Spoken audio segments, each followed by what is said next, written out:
What's up, beautiful people? Welcome to another episode of Getting Crazy with Crazy Wills. Today we're going to talk about a key moment in advocacy history. Um, it's the Capitol crawl. Back in 1990, March 13th, is when a bunch of disabled people went all the way from Washington, D.C. to the Capitol and they crawled up the steps. Now, before this, there was no ADA. So, the ADA is the Americans with Disabilities Act, and this was when it was brought into action. And it's the key step of why it was brought into action is because all these people crawled up the steps and demanded action. They demanded that they get what they deserve, and they're still fighting for the rights today. And it's a real reason why we fight for the rights that we have is because the ADA. But there was one key person that really did the most that day, and that people really remember, and that is Keelen, Jennifer Keelen. She was only 8 years old at the time, and they told her that she was too young to do it, and if she crawled up the steps, it might be a sign of pity or not, and not empowerment. But she said, "No, I'm going to do it." So the founder of ADAPT that told her that if she wanted to do it, she could do it, and she did. And now she is a big reason why we are fighting for the rights we have today, and she is a key component of why we have the rights we have today. But before they all went to the Capitol, they when they got to the Capitol, I'm sorry, when they got to the Capitol, they all sat down.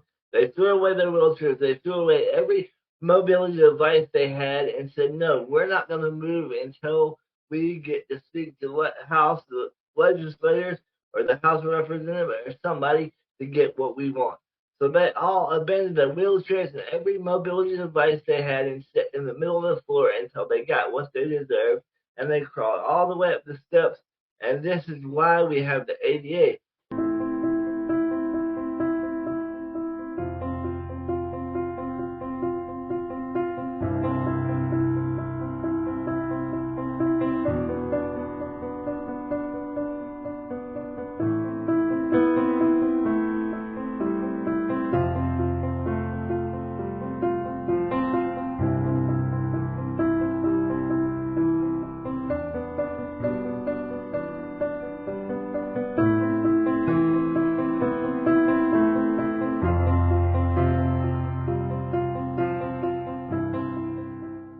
But before the ADA, grocery stores and businesses and places like that were able to discriminate. So, like, if you went to the grocery store, you would not be able to buy groceries, or you would not be able to go to libraries and restaurants and check out books and do things like that.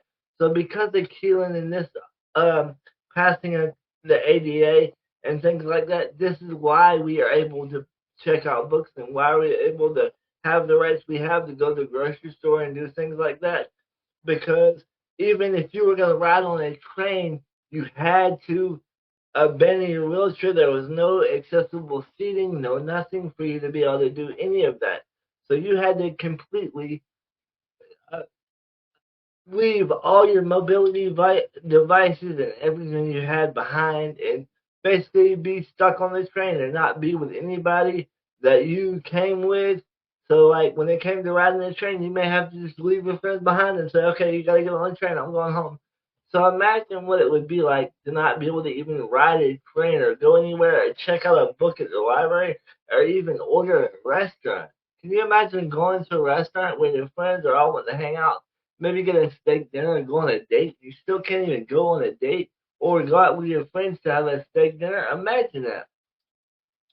So because of Keelan and advocates like this, and that day they sit on the steps, we now have the rights to go to restaurants, go to grocery stores, and do all the normal things that people normally do. And it's because of the Capitol crawl that showed legislators and people like that just because we have a disability, it doesn't mean nothing. So Jennifer is a really, really empowered person, and she really empowers me to fight for what I want and what others want. And now that is what we have people like Charlie Miller from the Council on Developmental Disabilities, and that's why we have ADAPT. Because if the founder of ADAPT would have never told her that she could do it, and she would have never done it, and she would never thought, that she could. So it was really good that he pushed her to do this, and before that, a couple months before, she had a friend that just died. So she was doing that because he died, and she wasn't taking no for an answer because she was fighting for the rights of the people and those with disabilities to show that we can fight for what we want and we can get what we want. So I just thought it very powerful what she did, and to show that people with disabilities have a long way to go, and this fight is never over. We always gotta fight for what we want, and what we deserve, and what we envision ourselves doing, and what we envision ourselves seeing. And a lot of us have jobs and things like that. So before the ADA, they were paying us $3.50 under minimum wage. That is just crazy. $3.50 under minimum wage. And the crazy part is there's some organizations that are still doing this today.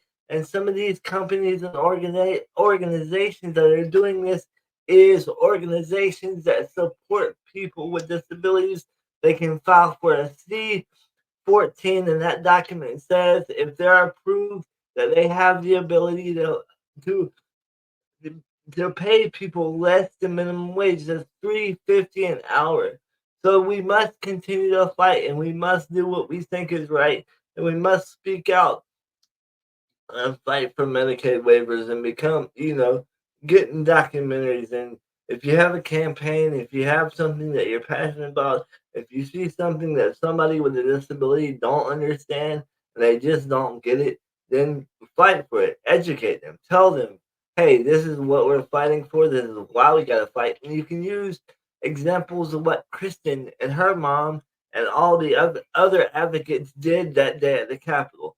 And it's funny because Keelen and her mom were arrested a couple of days before this a month before, because they wanted to make sure equality for everybody. So they did not give up. They kept fighting, and Keelan's mom was like, "No, I don't want to go to jail." But Keelan herself said, "Mom, no, go to jail."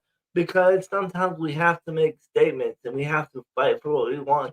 And sometimes we gotta pay the ultimate sacrifice. And if that means going to jail, then that means that we'll get what we deserve, and we get what we want. That doesn't mean go out here and yell and scream and cuss people out. But if it takes going to jail and it takes standing up for what you want, never give up and always fight for it. I've been fighting for over 16 years for people with disabilities. So this story really resonated with me because I know now that if I can stand up for what I want, I can push someone else. And I can remember people like Keelan and her mom and all those other advocates that walked all the way from the White House to the Capitol and really push somebody else to go to the Capitol, push somebody else to go and talk with the legislature, push somebody else to maybe join a DAP protest and really fight for what we want. I can remember a couple of months back when they were, it was probably about 2 or 3 years now, but it was a group of advocates who I think they were in Colorado and they were fighting for a bill in Washington that I think it was the underwage bill and the Medicaid waiver bill where they were trying to cut funding to Medicaid. So what they did was they actually went and sat in the legislative office and did not move for 2 or 3 days and slept in the office until they got what they wanted and what they deserved. And they probably used the power of Keelan and her mom and other advocates around the world to just tell other people, hey, if we can fight, you can fight too. And let's think about another moment in advocacy and when Crip Camp came out and they wanted to go to to have accessible transportation and we didn't have no accessible transportation.